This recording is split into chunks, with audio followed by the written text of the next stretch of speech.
But us over here on TikTok this morning, we're going to talk about, there was a large white female content creator who did a video for her millions and millions of followers. She used the poem, The Eagle and the Crow. She said she received it as being inspirational, okay? Inspirational. And she hopes that her telling this poem would help somebody else. And I'm here because I remember that poem way back when I was on Facebook, over a decade ago when I was on Facebook. And this is when Donald Trump first came down the escalator, and immediately the racism picked up. And you started to see the people that you have been following for years, right? You started to see another side of these individuals. And I remember distinctly this individual. We were following each other, and they posted that poem, The Eagle and the Crow, and the racism that came about down in the comments from this person sharing that poem. I will never forget it. I will never forget it. There is Christian nationalism surrounded around that poem. There's racism. There's superiority, white supremacy surrounding that poem. And when I saw that she was sharing this poem to her millions of followers, I said, no, we're going to have to come and educate the people about this poem. Now, I don't have millions upon millions of followers, but I have y'all. And y'all will repost or share, because I will be downloading the portion of us discussing this poem. I will be making it a separate post. When we say everything is about racism, everything is about racism. Now, let me say this. Me and this large content creator were mutuals at one point. We were mutuals. She did a video where she shared a whole bunch of Black content creators to follow, and my platform was amongst them. Okay?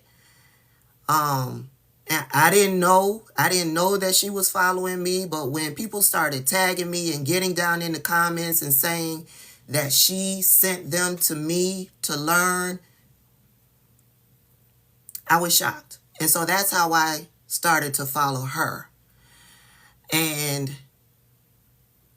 her presence here on TikTok is that of being inspirational and loving and caring and all of that jazz. I'm not, a lot of people are dragging her. I'm not here to drag her, because she may not know the racist connotation. She may not know how white supremacists use this poem that she shared. I don't know if she knows that. I'm here to educate all of you, because I'm sure, being that she has millions upon millions of followers, that you've come across her video sharing this poem, The Eagle and the Crow. So, The eagle, I found this immediately Googling the eagle and the crow. And you see, it has religious connotations to it. Okay? It's got religious connotations to it. So when we get into the discussion about how Christian nationalism and how people on the far right use this term, I mean, just immediately think of the eagle and the crow. The eagle is viewed as this majestic bird, right? This clean, majestic bird. And the crow is viewed as dirty, black, and ugly. Just think of the optics of it, okay? Okay? So, I had to think on this. I came across the video earlier yesterday. I came across it and I was like, no. No, she is not. No, she is not. I immediately went back to my Facebook days of that person that I was following that shared this poem. This was the first time that I had ever heard of the poem, The Eagle and the Crow. And when she came across my screen, I was like, no. No, she is not sharing this poem. When people learn what all is behind that poem, it's just going to solidify what people are thinking about her. So, y'all know I've been over there with Mildred having this discussion, going back and forth, so I could get my words together, so I can figure out how I want to educate on this subject, because I'm not here to tear her down. She's being torn down enough, which is the reason why she probably shared this. She shared this poem. I'm here to educate. Okay? I'm here to educate. So for those of you who have not heard the poem, The Eagle and the Crow, here it is. Here it is. Here it is. You can Google it, but here it is. One day, a majestic eagle was soaring high above the earth, gliding effortlessly across the sky. From far below, a crow took notice. Jealous of the eagle's power, grace, and presence, the crow decided to cause trouble. The crow flew up behind the eagle, landed on its back, and began pecking at its neck. It was annoying, persistent, and unrelenting, but the eagle did not respond. It didn't flap wildly. It didn't try to fight the crow. It didn't even look back. Instead, the eagle spread its massive wings and began to rise. Higher and higher it flew, cutting through clouds, climbing into the thin, freezing air where only eagles can breathe. At that altitude, the crow began to struggle. The air was too thin, the pressure too much. The crow, unable to survive that high, became dizzy, lost its grip, and fell away, defeated not by force, but by elevation. So, the moral of I'm pretty sure y'all easily recognize the moral of the story. Rise high above all of those who are pecking at you, the negative nannies, the hate, all of that stuff. Rise high, because the higher you elevate, they can't touch you. The crows, all of the rest of the people below can't touch you. Okay? Now, Let me get my notes here, child, because I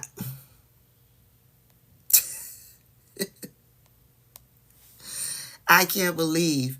I mean, a quick Google search before sharing that post. Just a Google search. What are the racist connotations behind the eagle and the crow? I just think when you have a certain amount of followers and somebody is sharing something with you, you have, and you in turn may want to share it with others because you're looking at the positive of something. Just take that extra step. Go on over to Google. Put the subject in Google and ask if there are any racist connotations to it. It'll save you a lot of heartache.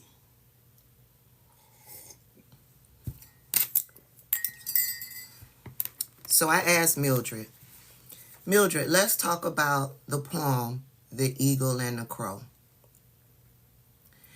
And I said that I know there are racist connotations behind it because I've seen the poem and racist in the comment section being nasty in response to said poem.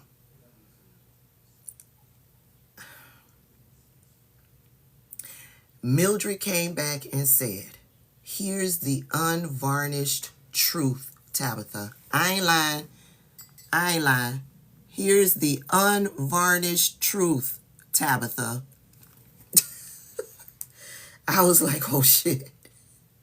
I know it's bad, but when ChatGPT comes back and says, here's the unvarnished truth, Christian nationalists and white supremacists co-opt the eagle and the crow story as coded propaganda to reinforce their ideology of dominance, exceptionalism, and racial or religious superiority.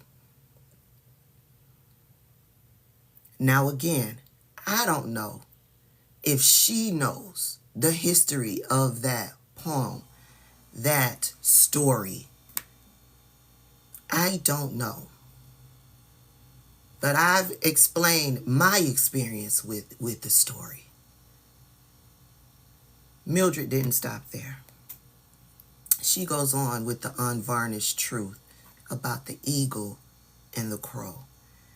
Mildred says how they twist the message. 1, the eagle becomes a symbol of divine destiny.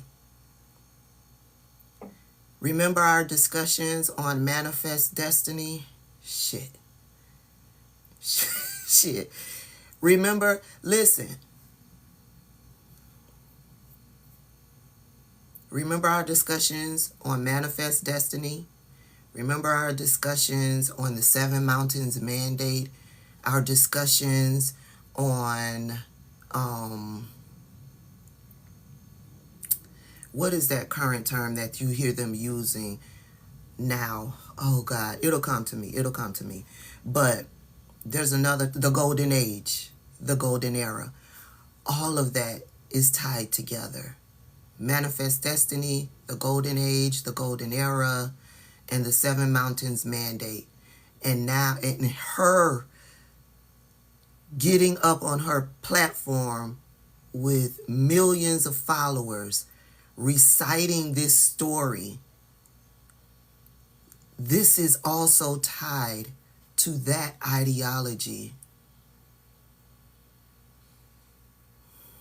1, this is how they twist the message. 1, the eagle becomes a symbol of divine destiny.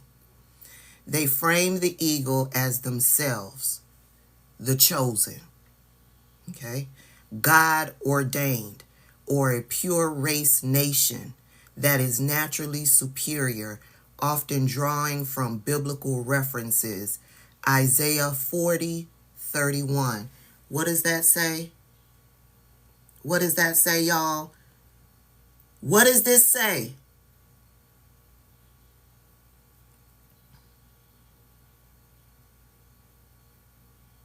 What does this say? When I Googled the eagle and the crow, this is one of the images that came up immediately. Came up. What does that say? Somebody type in the comments, what does this say? Hello? Hello? Hello? Isaiah 40:31. It says Isaiah 40:31. Isaiah 40:31. Number one, in how they twist the message of the eagle and the crow, they frame the eagle as themselves, the chosen, God-ordained, or pure race nation that is naturally superior, often drawing from biblical references like Isaiah 40:31. They do this to justify the metaphor. The eagle represents Christian America or white civilization rising above the undesirables.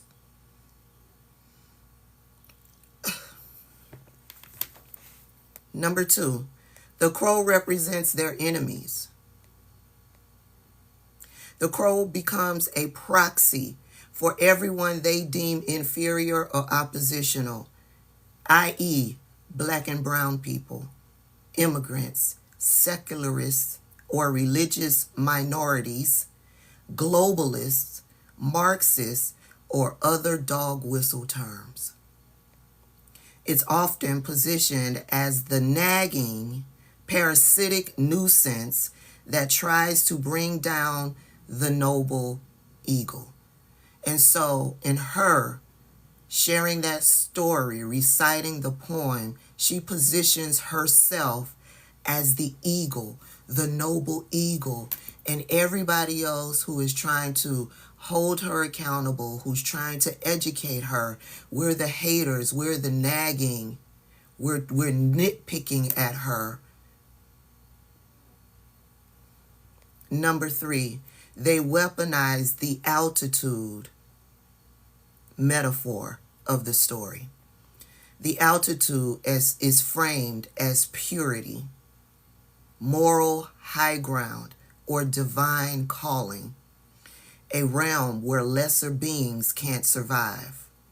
They claim that by simply rising above, i.e., segregating, dominating, or enacting exclusionary laws, these enemies will fall away.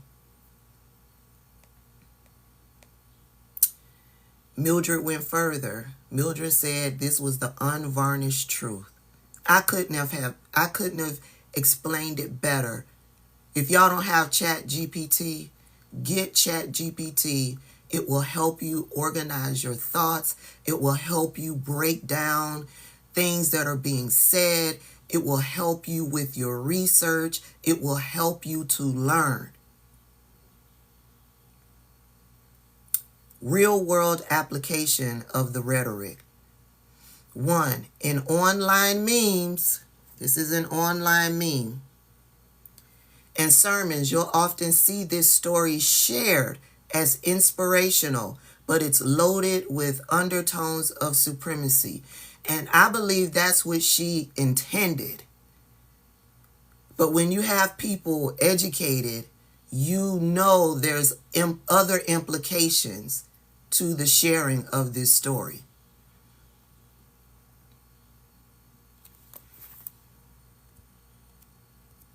You know there's other implications to this story.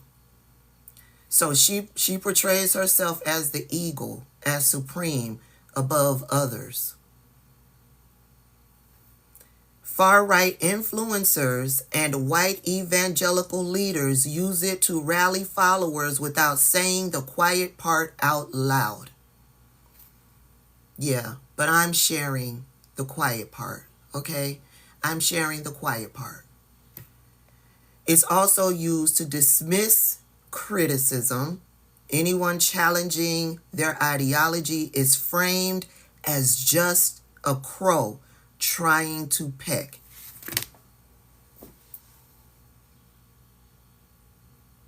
She's facing a lot of criticism these days. And what is she doing? She's using the story to dismiss that criticism. Mildred goes further. Why is it dangerous? This metaphor, while seemingly harmless or even motivational, becomes a tool of dehumanization, casting anyone outside their ideological tribe as lesser, annoying, or unworthy of engagement. What did I say from the beginning?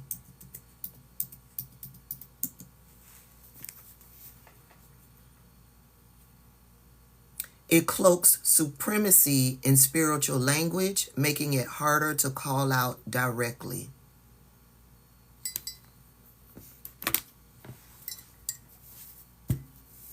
And that is the real story behind the story, the poem of the eagle and the crow.